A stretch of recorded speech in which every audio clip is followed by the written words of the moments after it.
Hello guys, ഇന്ന് ഞാൻ കാണിക്കുന്നത് എൻ്റെ ഏറ്റവും ഫേവറേറ്റ് ആയിട്ടുള്ള കുറച്ച് ന്യൂഡ് ലിപ്സ്റ്റിക്സ് ആണ്. ആദ്യത്തത് മേബലിൻ്റെ ടച്ച് ഓഫ് സ്പൈസ് എന്ന് പറയുന്ന ഒരു ബ്യൂട്ടിഫുൾ ഷെയ്ഡാണ്. ഒരു ബ്രൗണിഷ് ഷെയ്ഡ് വരുന്ന ഒരു കളറാണിത്. പ്രശ്നം എന്താണെന്ന് വെച്ചാൽ ലോങ് ലാസ്റ്റിംഗ് അല്ല. കണ്ണ് നല്ല കാജലൊക്കെ ഇട്ട് ഡാർക്കായിട്ട് എഴുതുമ്പോൾ യൂസ് ചെയ്യാൻ പറ്റുന്ന ഒരു ഷെയ്ഡ് ഓഫ് ലിപ്സ്റ്റിക് അത്.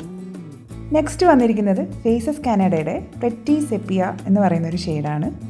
ഇതും നേരത്തെ പറഞ്ഞ പോലെ കുറച്ചൊരു ബ്രൗണിഷ് ഷെയ്ഡാണ്. പക്ഷേ നേരത്തെ കാണിച്ച ഷെയ്ഡിനേക്കാൾ കുറച്ചുകൂടെ ബ്രൗൺ ടിൻറ്റ് കൂടുതലാണ് ഈ ഒരു ഷെയ്ഡിന്. ഇതും ലോങ് ലാസ്റ്റിംഗ് അല്ല, അതുകൊണ്ട് തന്നെ ഇടയ്ക്കിടയ്ക്കൊരു ടച്ചപ്പ് ആവശ്യം വരും. ഇത് മാൾസിൻ്റെ ഏറ്റവും വൈറലായിട്ടുള്ള നമ്മുടെ ഖൂബ്സൂരത് കുച്ചിപ്പുടി, പറയാൻ തന്നെ നല്ല രസമുണ്ട്. ഇതിൻ്റെ പ്രത്യേകത എന്ന് പറഞ്ഞാൽ ഇത് ഫേസ് അപ്പം തന്നെ ബ്രൈറ്റൻ ചെയ്യുന്ന ഒരു എഫക്റ്റാണ്. ഓറഞ്ചിഷ് ഒരു ഷെയ്ഡാണിത്. വാം സ്കിൻ അണ്ടർ ടോൺ ഉള്ളവർക്ക് ഭയങ്കരമായിട്ട് മാച്ച് ആവും. അത്യാവശ്യം ലോങ് ലാസ്റ്റിംഗും ആണ്. ഇത് ഇൻസൈഡ് കോസ്മെറ്റിക്സിൻ്റെ ടോപ്പ് നോച്ച് എന്ന് പറയുന്ന ഒരു ഷെയ്ഡാണ്.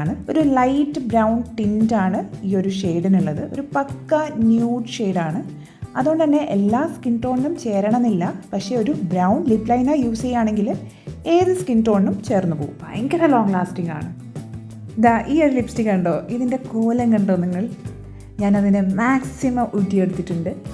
മേക്കപ്പ് റെവല്യൂഷൻ ലണ്ടൻ്റെ ഫ്ലിങ് 125 എന്ന് പറയുന്നൊരു ഷെയ്ഡാണ്. ഒരു ലൈറ്റ് പിങ്ക് വരുന്ന ഭയങ്കര അടിപൊളിയായിട്ടുള്ളൊരു ഷെയ്ഡാണിത്. ഏറെക്കുറെ ലാസ്റ്റ് ചെയ്യുന്ന ഒരു ലിപ്സ്റ്റിക് ആണിത്. നിങ്ങളെങ്ങനെയാണ്? നിങ്ങൾക്ക് ന്യൂഡ് ലിപ്സ്റ്റിക്സ് ആണോ താല്പര്യം, അല്ലെങ്കിൽ ബ്രൈറ്റ് ആയിട്ടുള്ള റെഡ് അല്ലെങ്കിൽ പിങ്ക് ഒക്കെയാണോ ഇഷ്ടം? കമൻറ്റ് ചെയ്യണേ.